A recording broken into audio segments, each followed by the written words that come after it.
News Alert. Good morning, I'm Nadine Yanis. We're following breaking news right now in Orange County, where Orlando police have confirmed there's been a shooting in downtown Orlando at the Pulse nightclub. That's on Orange Avenue and Cayley Avenue. Right now, we're hearing reports that several people were hurt. Let's get right out to News 6's Eric Sandoval with the latest. Eric, tell me, what are you seeing out there? Well, Nadine, I want to give you a little perspective about where we are. A bus is blocking our view right now, but we are immediately across the street from the emergency room here at Orlando Regional Medical Center, right along Orange Avenue. And I want you to see what is going on behind me. This is looking south on Orange Avenue. You can see a very heavy police presence here right now. This is all outside the Pulse nightclub.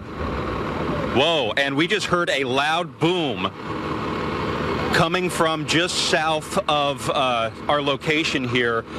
We don't know what that boom was, but I think you saw everybody react. We don't know what that was right now. I'll tell you what, we want to work on what's going on right now, but I want to tell you, this is a very intense situation right now. There is still a gunman on the loose right now. Orlando police is giving us very tiny updates via Twitter. They were planning a news conference just about half an hour ago. They had to cancel that because of the massive search. There's more police going down Orange Avenue right now. I'll tell you what, we want to figure out what exactly is happening right now. We want to get on the horn with OPD and figure out what's happening. But let me just tell you, there is a gunman on the loose here in the area of Orange Avenue, Cayley Avenue, Miller Avenue, Gore Avenue. This immediate area is shut down right now. OPD says if you don't have to come to this area, please don't, because it's a very, very dangerous situation. A somber day for Orlando, with a vow for quick action from the FBI to try and figure out why 29-year-old Omar Mateen would open fire at the Pulse nightclub along South Orange Avenue.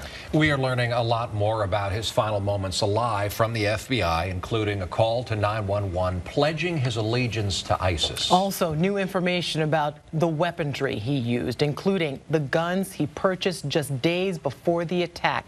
But still, why it happened and who it has impacted. For that, we have team coverage for you tonight. Investigator Erica Washington with families waiting for answers. Mike DeForest digging into this suspect's past, and Amanda Castro live at the hospital where dozens are in surgery, some in grave condition. Let's begin, though, with News 6's Mike Holfeld near the crime scene with the latest from detectives. Now, the investigation into this horrific act stretches nearly 120 miles south of Port St. Lucie. The FBI and law enforcement at this home of the suspected killer, 29-year-old Omar Mateen. We're going to check in with our reporter Troy Campbell in just a few minutes, live at this site with what investigators and detectives are telling us. First, though, investigator Mike DeForest with more on this suspect's past. Well, Matt, so far we've not found anything that would tie Omar Mateen to Central Florida, so it's still unclear why he drove nearly 2 hours from that home in Fort Pierce to kill people here in Orlando. The 29-year-old who committed America's deadliest mass shooting had no prior criminal record, but federal authorities have known about Omar Mateen for years. The FBI first became aware of Mateen in 2013 when he made inflammatory comments to coworkers alleging possible terrorist ties. Agents say they thoroughly investigated the matter, interviewed Mateen twice, and even spied on him. Ultimately, we were unable to verify the substance of his comments, and the investigation was closed. But the following year, the FBI learned Mateen had ties to this fellow Floridian, Moner Abdus-Salah, an American citizen who carried out a suicide bombing in Syria. We determined that contact was minimal and did not constitute a substantive relationship or a threat at that time. So Mateen was allowed to keep his Florida license, allowing him to work as an armed security guard. According to this newsletter, for at least 5 years, Mateen has been employed by the private security firm G4S, which provides security officers to government buildings and courthouses.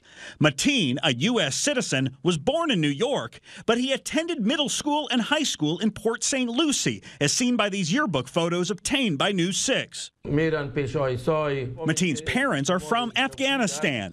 In this YouTube video posted last year, his father talks Middle East politics. Mir Sadiq told reporters the Orlando massacre had nothing to do with religion, but instead his son's opposition to homosexuality. You're not leaving.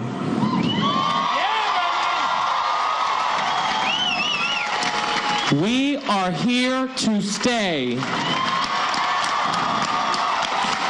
We will be bigger and better than you can ever imagine.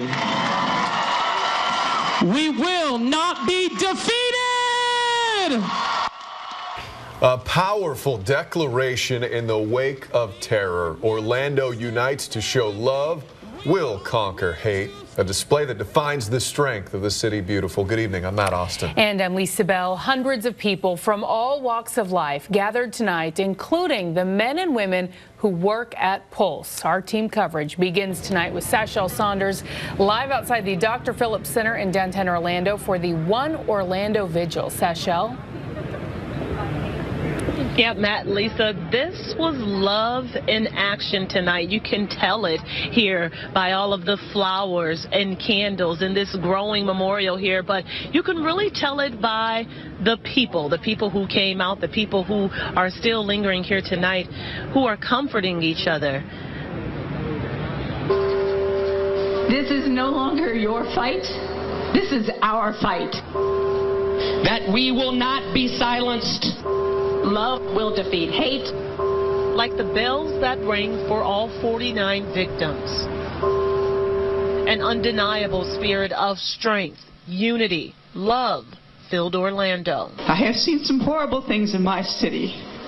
I have also seen the power of love in Orlando, and I'm looking at it right now. A message that hate could not dim the light. And we know that love trumps hate. Of Orlando strong. This whole community stands behind you, and we will stand in front of you, and we will stand beside you to fight for your right to be who you are. Tears flowed, at times overwhelming for some. Downtown became a place of healing, a place to remember the souls who are touching so many. Just seeing the numbers of people out here, they say there's strength in numbers. I'm getting my strength back. All the way from Charleston, where 9 also fell victim to hate, a message of solidarity and hope. The truth of the matter is I need you and you need me. We're all a part of God's party.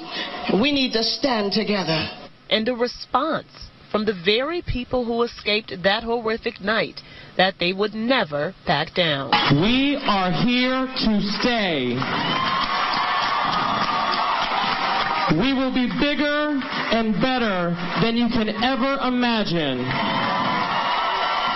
We will not be defeated! 1 month ago, this was one of the first faces of the tragedy as it unfolded. A young man by the name of Chris. He was in Pulse that night and helped carry the wounded to safety. Tonight, he returned to Pulse for the first time. Our Sachelle Saunders was there.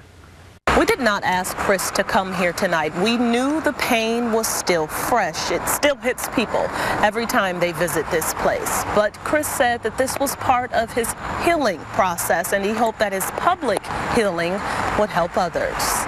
Before we could even turn the corner. Yep, I see it. All right. Are you sure? Yeah.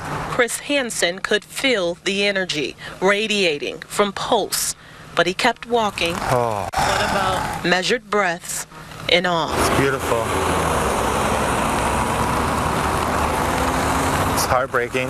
And then it starts rushing back. I am a little shook up being back here. Seeing this, I didn't expect that this would be a turnout, but facing my fear, I guess, is the best thing that I can do at this point right now to try to heal. This moment, bloody from the wounds of others, Hansen carried victims to safety. It has haunted him every day since.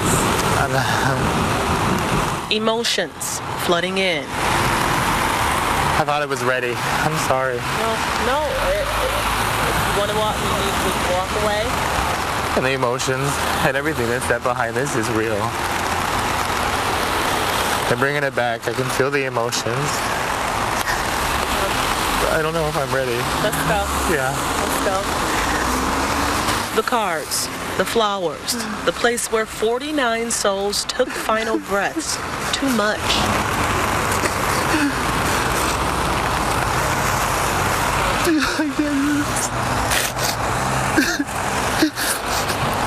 And then Hansen remembers his purpose, that it wasn't by chance that he chose Pulse that night. Just thankful that I'm alive. I was thankful I was able to help other people, to help reunite the families and the friends. And that this isn't in vain, that those lives lost will teach people how to live again, how to love without restriction. I have that extra day, or I have more time to rekindle and rebuild a relationship and focus on the situations that were bad, to clear the slate. And this has helped me realize that life is short and we never know when our last moment of breath is going to be. Sashel Saunders, News 6. Wow. Our coverage continues on clickorlando.com. You can watch our one-on-one interview with Police Chief John Mina, plus see why the victims are still waiting for financial help. Yeah, that's right, Matt. I've been speaking to Chris West for 2 months now. He made it out of here at Pulse alive, but ever since June 12th has held on to videos that he took from both inside and outside of the club, from before and after the shooting, feeling like it was too soon to share them until now. And that night seemed like it was beyond fun for me. Everyone was having so much fun. It's the first time Chris West is sharing his videos, taking us through his night at Pulse. Like so many others, he was there with people he loved, his mom, his best friends, his Pulse family, drinking and dancing in VIP. You know, we're gonna look good, feel good. And what you can see was a packed night inside the club. The excitement, the adrenaline, the drinking, the good times, the laughter here and there, the joy in people's faces. But around 1:55 a.m., he says something didn't feel right, telling me he saw 2 guys, one he believes was Omar Mateen and another act suspicious. My friend came up to me and said, "Are they looking at our jewelry?" And I said, "I don't know, but I have a funny feeling about these people." His mom, picking up the same vibe, heads to the patio to smoke a cigarette. Once we got to the patio, my best friend looked at me and she said, "Chris, go get my husband." And I looked at her and I said, "But we just left them." She said, "Chris, go get my husband now." That's when the shooting started happening. Oh my God. Oh my God. Jesus saved them. All we heard was boom, boom, boom, boom. That's when I said, "Everybody get down." And my best friend's husband screamed, "Everybody get down." And it got silent for about 3 seconds. And all you hear is the tables rumbling and the chairs moving and people scattering all over. And I said, "You taste it?" And he said, "Do you taste it?" I said, "Oh my God. Oh my God, it's getting closer." The gunpowder. We tasted the gunpowder. It's 2:04 a.m. Chris, his mom, his friends escape the patio, and that's when his mom presses record. Oh man, let's go over here. Come on, Mom. Come on. Get behind. Oh. We just had to stop, and we covered below. In seconds, some of the first officers arrive. So why y'all hold me, man? No, because we don't want you to go. But I was right next to the dude. I could. No, but it wasn't. You can see them escorting us out, jumping out the car, taking out the shotguns, telling us, "Go over there, go over there." Or you hear the gunshots still going off at Pulse nightclub. Look, he shot. Look. Shot. Oh my God, Jesus. Oh, thank God we left, yo. That's why we was in the back. Thank God we was in the back. Chris got him. He got shot. I love you got shot in India. I love you got shot in the India. There was so much going on, so many people running out with blood, so many people terrified, finding their friends, looking for their loved ones. Where's my son? Hey, Joe! Chris! Hey, Joe! I need everyone to come here and sit down on this car. I need everyone to sit down on this car. Where's my son? I know, sit down. Hey, sit down, sir. Sit down. Body after body kept coming in front of us, deceased, shot. Are you okay? Ooh, that was intense. It was tough. Moments, though tough, he felt compelled to share. I have so many people on my camera that on my Snapchat, moments, their family members' last moment, even if it was walking by again for like 5 seconds. Help someone smile.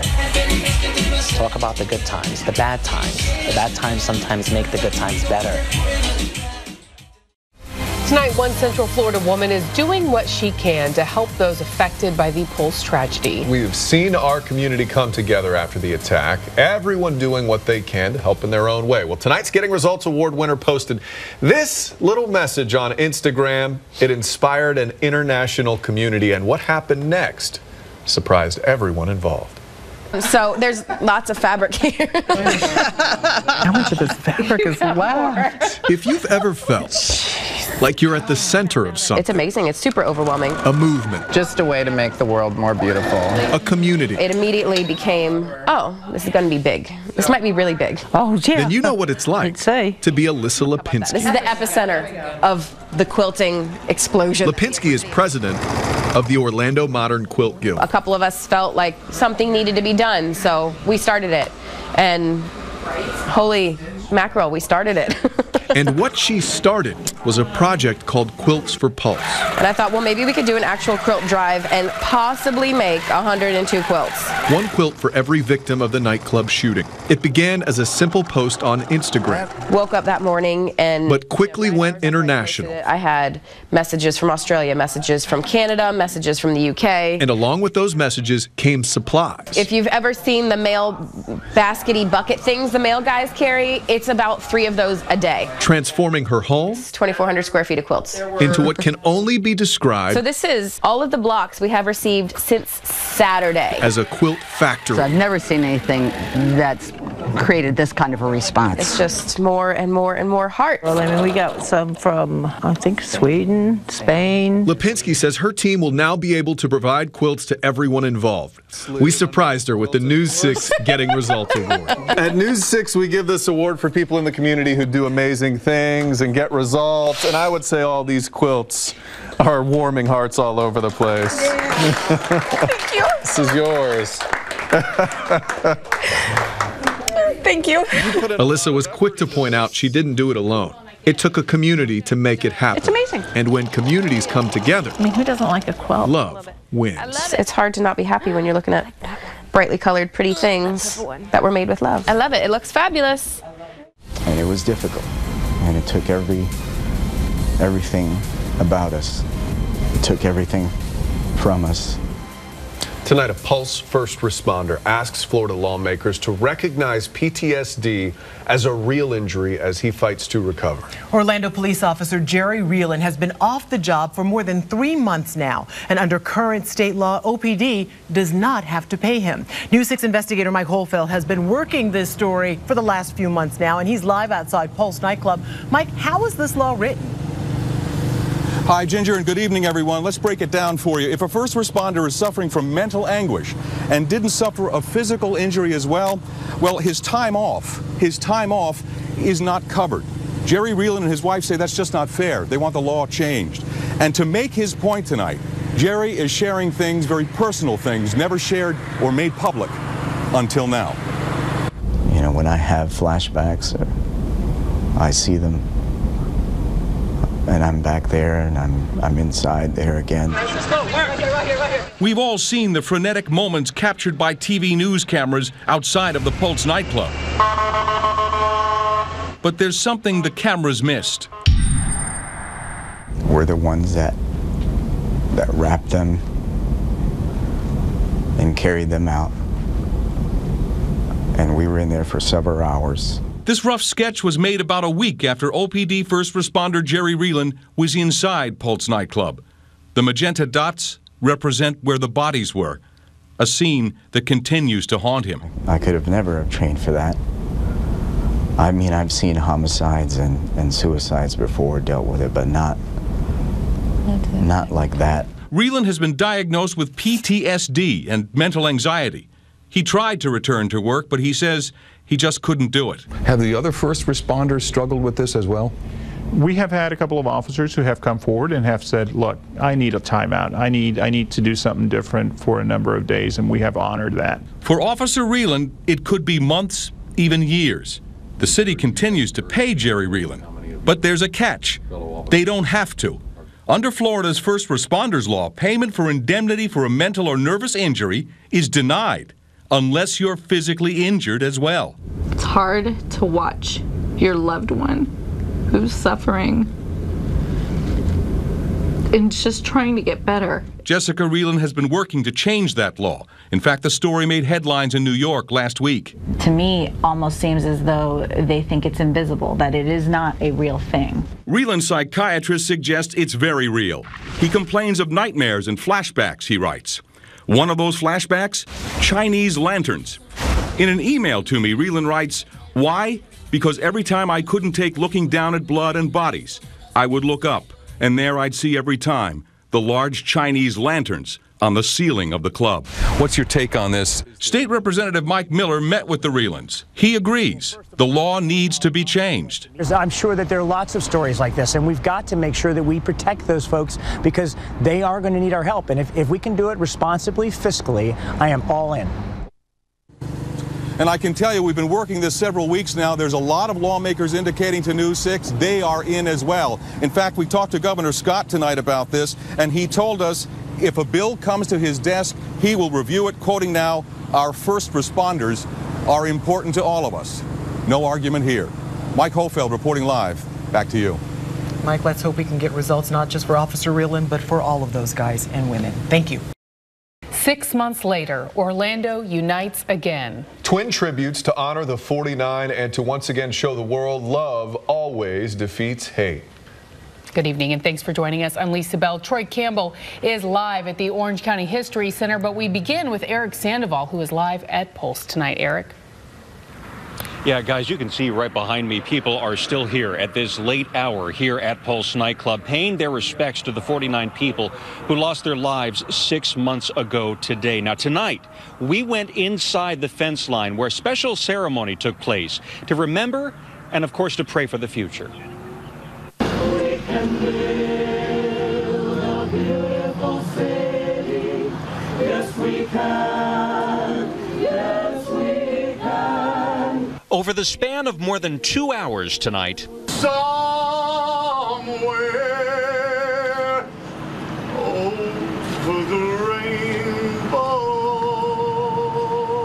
friends and family leaned on each other, held each other, remembering the horrific events that happened in this building, a building that was now just inches away from them. It's a surreal feeling. Jamie Glaspie tells us she came here tonight to remember her best friend, 41-year-old Paul Terrell Henry. He was one of 49 people who lost their lives here on June 12th. Tonight, 49 people donned with angel wings walked a half-mile from Orlando Regional Medical Center here to Pulse to honor their memory. It was the most beautifulest thing ever because Paul was a man of God. So it's just fitting for everybody. All the prayers, all the love that we've gotten,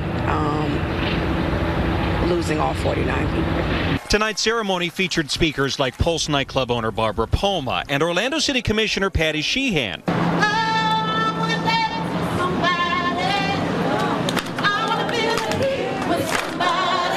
But it also included reminders that Pulse was a place for people to dance and let loose and have fun. We're here to support the family and friends and the loved ones of all those who lost. Orlando Police Chief John Mina told us tonight this was his first time returning to Pulse at night since the tragedy. What does it feel like for John Mina, not just the Chief of Police, but just for John Mina? It's a little bit hard coming back here, you know, one, knowing that, you know, all those lives were lost here, and two, also to know that the horrific things that my officers had to see here that night. 911, what is the location of your emergency? Multiple patients up to 20. Are you inside the club still? We have a mass casualty incident in downtown. Are you injured?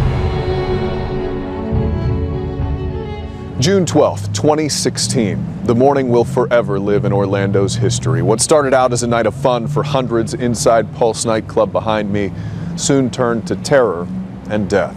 49 dead, 53 injured. I'm Matt Austin. The stories from that night, sad and tragic, but also inspirational and heroic. The artwork and words that now cover Pulse all signs of healing and recovery. It hasn't been easy, but we are trying to move forward. In the last 6 months, we've gotten a clearer picture of what happened here, so we're going to revisit that night and tell the story as hard as it may be.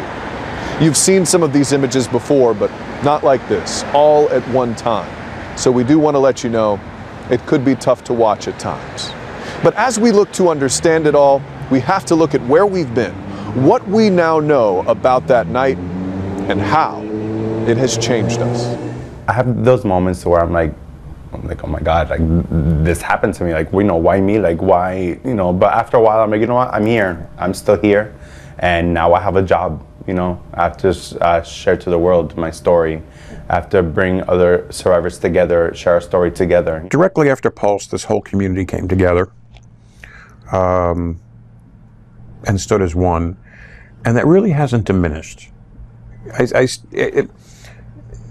It's enlightening to see. It almost brings tears to your eyes when you realize that hasn't gone away. Certainly no one could have predicted such a tragedy, but when tragedy did strike, our community rallied behind the victims, behind the families, behind our first responders, and it was just so overwhelming. It's awful Pulse happened.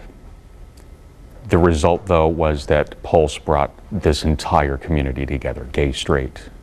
No matter what ethnicity you are, it brought this entire community together. Orlando has come together. What happened inside this club touched a lot of people, changed a lot of lives. None more than the families and friends who lost loved ones. The families and friends who had to deal with the pain, then had to try and see how they could make this mean something.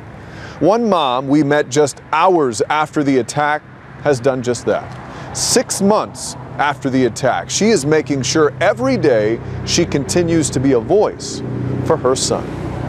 When I lost my only child, my son Christopher, it totally changed who I was. Christine Leinonen. And here's a picture of him on his birthday. We first saw the mom of Christopher Drew Leinonen the morning of June 12th. Yeah, he's always smiling. Just hours after a gunman entered the Pulse nightclub. A mom outside the hospital, frantically looking for answers about her child. And we can't get a hold of my son at all. So I don't know where he is. I don't know if he's injured and being worked on.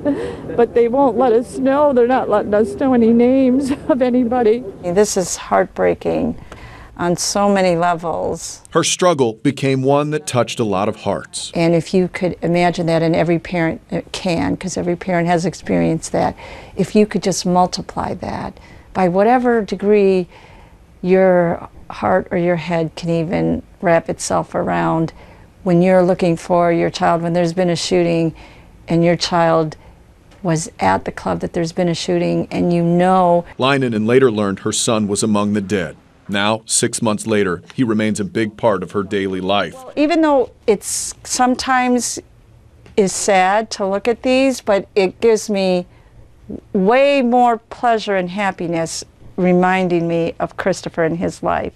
Memories of Christopher are on her walls and even in her garden. I call it Christopher's Corner. But it's what she's doing outside the home. This will be his rainbow eucalyptus. That's giving Christine the greatest satisfaction. And when it matures, it will have a rainbow-colored bark. Now rallying for causes her son believed in. Because Christopher doesn't have a voice. His voice was erased. So as long as I have a breath, I will love my son, I will mourn for my son, and I will be a voice for my son until my last breath.